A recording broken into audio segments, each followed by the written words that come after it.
Persia era invencible, y sus ansias de conquista comenzaban a hacer temblar a una potencia emergente al otro lado del Mediterráneo, las ciudades-estado de Grecia. Vamos a ponernos en situación. Esa masa de agua es el Mar Negro, y este pequeño recodo es el estrecho del Bósforo, que conecta el Mar Negro con el Mediterráneo. Así que desde aquí, desde Asia o Asia Menor, puedo ver allí mismo el continente europeo. En el año 494 a.C., Darío logró sofocar una revuelta en una serie de ciudades de la costa de Turquía, una revuelta alentada por Atenas. Así pues, Darío quería darle una lección a Atenas. Iba a marchar sobre Grecia con intención de atacar aquella ciudad. Pero ¿cómo lo haría? Tenía que cruzar el mar. Así que levantó un pontón, un puente de barcos, y los alineó de extremo a extremo. Según Heródoto, formó un ejército de 70.000 hombres a lo ancho del mar para atacar Grecia. Impresionante. Los ingenieros persas lograron unir ambos lados del Bósforo hundiendo barcos de extremo a extremo para asegurar unos cimientos. A continuación construyeron un camino por encima que conectaba Asia con Europa. Probablemente se tratara de un entramado de tablones bajo el cual se extendió arena prensada, quizá para mantener seca la madera y reforzar la estabilidad del camino. Para impedir que las embarcaciones se tambaleasen, tuvieron que usar un sistema de anclaje de un peso determinado, pues si era excesivo, los barcos podrían inclinarse demasiado y sufrir daños. El que los tablones se mantuvieran intactos, a pesar no solo del peso de todo el ejército que los cruzaba, sino también del oleaje del Bósforo, fue toda una maravilla de la ingeniería anterior a los ordenadores. A finales de agosto del 490 a.C., Darío ya estaba en suelo griego y se había hecho con Macedonia. Su siguiente paso sería vérselas con el general griego Temístocles y con el ejército conjunto de Atenas y Corintio en la famosa batalla de Maratón. Los efectivos del formidable ejército persa rondaban los 60, 140 o 250.000, depende de las fuentes históricas. Superaban a los griegos en 10-1. Su único recurso era mandar refuerzos y encargaron al legendario corredor Filipides para que pusiera rumbo a Esparta. Filipides cubrió una distancia de 225 kilómetros en 2 días y dio nombre a la famosa prueba de la maratón. Los dos ejércitos se vieron las caras en una vasta y abierta meseta. Si se enfrentaban frontalmente, el gigantesco destacamento persa haría trizas a los griegos, mucho menos numerosos. Fue el comienzo de las guerras médicas. Un reducido pelotón griego atacó a los persas de frente. No tenían nada que hacer. Pero el resto de las fuerzas griegas se desplegaron en 2 frentes y atacaron a los persas por los flancos. Inmersos en una sangrienta matanza, los persas sufrieron cuantiosas pérdidas y acabaron retirándose. Para los griegos fue una gran victoria. Para los persas, un mero tropiezo en su camino hacia la dominación del mundo. Darío decidió regresar a casa y centró su atención en reforzar las defensas de la capital, Persépolis. Nunca llegaría hasta ella. En el año 485 a.C., Darío fallecía cuando se proponía sofocar una rebelión en Egipto. Dejó atrás un imperio que redefinió las nociones mismas del poder y la gloria. Además, impidió que se repitiera el caos que siguió a la muerte de Ciro, nombrando sucesor a su propio hijo, Jerjes. Con precedentes como Ciro el innovador y Darío el expansionista, Jerjes no lo tenía nada fácil. Sin embargo, llevaba toda su vida esperando subir al trono. Entre sus primeras hazañas, sofocó una rebelión en Babilonia y otra en Egipto. Y después fue a por Grecia. Los griegos se le habían atragantado. Algunos historiadores dicen que Jerjes quería lanzar un ataque preventivo. Otros opinan que solo estaba terminando lo que comenzó su padre. Sea como fuere, desde su victoria en Maratón, a los griegos ya no les intimidaban ni les impresionaban los persas.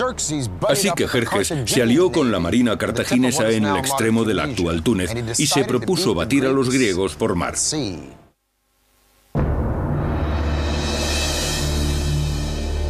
En el año 480 a.C., el imperio persa estaba en su apogeo, extenso, todopoderoso e inmensamente rico. Habían pasado 10 años desde la derrota de Darío el Grande a manos de los griegos en Maratón. Su hijo, Jerjes, es ahora el monarca absoluto de la dinastía aqueménida del Imperio Persa. Y quiere venganza. Grecia, que aún está surgiendo como fuerza militar, está formada por una coalición de ciudades-estado muy distintas entre sí, que van desde las democracias hasta las dictaduras. Solo les une un credo común: su odio hacia Persia. El mundo antiguo está a punto de presenciar la Segunda Guerra Médica. De su resultado dependerá el futuro del mundo moderno. Tradicionalmente, los griegos llamaban bárbaros a todos los extranjeros. Es probable que todos los enfrentamientos entre este y oeste tuvieran su origen en los persas y griegos y hayan seguido desde entonces. La invasión persa de Grecia se convertiría en una de las mayores colaboraciones estratégicas y tecnológicas de la historia castrense. La invasión masiva consistiría en un complejo asalto por tierra y por mar que requeriría algunos de los avances más asombrosos de la ingeniería. Jerjes quería que sus fuerzas entraran en Grecia por el istmo del monte Athos. Pero la turbulencia de sus corrientes era tan fuerte que el rey mandó excavar un canal que cruzara el istmo. Con una numerosa mano de obra y diversos expertos en la construcción de canales, los hombres de Jerjes apenas tardaron 6 meses en concluir el proyecto. El siguiente reto al que se enfrentaban generales y arquitectos era aún mayor. El multitudinario ejército persa todavía tenía que cruzar el estrecho de Helesponto, de 2,5 kilómetros de ancho. A día de hoy, su solución se considera uno de los proyectos de ingeniería más ambiciosos ideados para una campaña militar. La estrategia de Jerjes era sencilla: apabullar a los griegos por tierra y por mar con su superioridad numérica. Esta vez los ejércitos griegos también tenían al mando al legendario general Temístocles. Sabía que no podría derrotar a Jerjes por tierra, de modo que diseñó un plan para tenderles una trampa a los navíos persas. En agosto del año 480 a.C., los dos ejércitos se vieron las caras en un punto elegido por los griegos, las Termópilas, un paso montañoso tan estrecho que por él no cabía más que una cuadriga. Durante días, el numerosísimo ejército persa se quedó atascado en el peor lado de aquel paso, tal y como habían planeado los griegos. Entretanto, sin que los persas se percataran, Temístocles abandonó el campo de batalla con la mayoría de su ejército, dejando un señuelo de 6.000 soldados espartanos. Como le había ocurrido a su padre, Jerjes estaba a punto de lanzarse de cabeza a una trampa griega. Cuando por fin lograron atravesar el estrecho paso, los persas se deshicieron con facilidad de los escasos soldados espartanos que Temístocles había dejado como cebo y marcharon hacia Atenas. Pero cuando Jerjes llegó a la ciudad, Atenas estaba desierta. Jerjes sospechaba que le habían engañado. Haría pagar por ello a los atenienses. Durante generaciones, los reyes persas habían hecho gala de una gran tolerancia hacia los pueblos que conquistaban. Esta vez no iba a ser así. En un desacostumbrado arrebato, Jerjes prendió fuego a Atenas.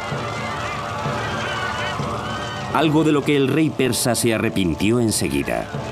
A la mañana siguiente ordenó reconstruir la ciudad. Pero ya era tarde, el daño estaba hecho. Este arranque de rabia se volvería contra Persia casi 200 años más tarde, pero la guerra aún no había terminado. Al mismo tiempo, Temístocles estaba urdiendo un plan que llevaría a la descomunal flota persa hacia el angosto golfo de Salamina. Los griegos atacaron por sorpresa. Los buques persas quedaron atrapados en un embotellamiento naval. La estrechez del golfo les impedía cualquier maniobra, mientras los griegos usaban sus pesados trirremes como arietes para hundir a sus enemigos. Fue una victoria decisiva para los griegos. Jerjes regresó a casa derrotado. El rey del imperio persa ya no era invencible. Hubo una nota positiva en la derrota persa en la batalla de Salamina que le salvó del oprobio. Una mujer llamada Artemisa, la única capitana de la flota persa, engañó a los griegos hundiendo uno de los barcos persas y escapando en medio de la confusión. Su capacidad de supervivencia impresionó tanto a Jerjes que al parecer llegó a decir que sus hombres se estaban convirtiendo en mujeres y sus mujeres en hombres.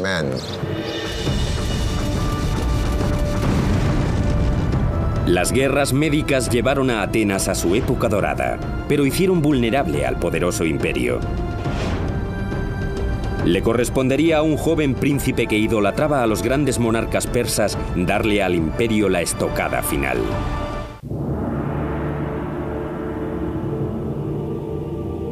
En el año 480 a.C., tras la derrota a manos de los griegos en la batalla naval de las Termópilas, el aura de invencibilidad que rodeaba al imperio había desaparecido. Pero los persas aún tenían por delante días de gloria. En el año 465 a.C. moría el rey Jerjes I. Jerjes legó el imperio a su hijo Artajerjes, quien se impuso la misión de devolver a Persia a su época dorada. Para empezar, se propuso retomar un proyecto iniciado por su abuelo Darío. 4 décadas después de la primera piedra, Persépolis, la majestuosa capital, aún estaba a medio construir. Así pues, Artajerjes supervisaría uno de los últimos superproyectos del imperio persa. En el siglo IV a.C., la arquitectura persa seguía siendo la más refinada del mundo. Sin embargo, bajo las imponentes columnas y los suntuosos palacios, los mismos cimientos del imperio se estaban viniendo abajo. Y sus enemigos estaban al acecho. Cuando Atenas apoyó una rebelión en Egipto y los griegos ocuparon la capital, Menfis, Artajerjes tuvo que abandonar Persépolis y sus proyectos para librar una contienda y expulsar a los griegos de Menfis y recuperar Egipto. Sería la última gran victoria del imperio persa, ya que en el 424 a.C., la muerte de Artajerjes dejaría un vacío de poder y pondría fin a 8 décadas de desorganización e interminables luchas intestinas. Mientras el imperio persa estaba inmerso en conflictos internos y escándalos de corrupción, un joven príncipe macedonio estudiaba a Heródoto y leía los relatos sobre el legendario héroe persa Ciro el Grande. Este príncipe macedonio también sería un conquistador. Se llamaba Alejandro. En el 336 a.C., un pariente lejano de Artajerjes subió al poder bajo un nombre propio de reyes, Darío III. Pasaría a la historia como el rey que perdió un imperio. Durante los siguientes 4 años, Alejandro y Darío III se verían las caras en una serie de feroces batallas en las que el ejército de Darío iría retrasando posiciones hasta sus dominios. En el año 330, Alejandro estaba a las puertas de la joya del imperio persa, Persépolis. Alejandro adoptó la filosofía de los persas en cuanto a los pueblos derrotados. Sus hombres tenían prohibido el pillaje y el saqueo en tierras conquistadas, pero ¿cómo domar a tantos soldados tras una victoria sobre el mayor imperio del planeta? Quizá los soldados se impacientaron o tenían ganas de venganza, o puede que se acordaran de las historias del incendio de Atenas a manos de los persas. El caso es que en Persépolis se desahogaron. Las desmedidas celebraciones tras la victoria degeneraron en el pillaje de los tesoros y en uno de los incendios provocados más lamentables de la historia. Persépolis estalló en llamas. Alejandro no era de los que arrasaban con todo. Lo más seguro es que Persépolis acabara incendiada como un gesto simbólico, no como un gesto destructivo. Debía de haber ropajes maravillosos y muchas telas por todas partes, y el fuego pudo haberse prendido tanto por accidente como a propósito. Pero si de verdad quería parecerse a los reyes aquémidos, lo último que debería haber hecho es destruir Persépolis. Pero en esa época no había bomberos, y una vez que las llamas se prendieron, el incendio fue horrible, dejó su rastro en toda la ciudad. Darío III, que había escapado a ese ataque, fue finalmente asesinado en el verano del año 330 por sus propios aliados. El último de los reyes aqueménidos había muerto. Alejandro le proporcionó a Darío un majestuoso funeral. Más tarde incluso se casaría con su hija y se presentaría a sí mismo como uno de los reyes persas, dándole su capítulo final a la historia de un imperio que se había extendido por 3 continentes durante más de 2700 años.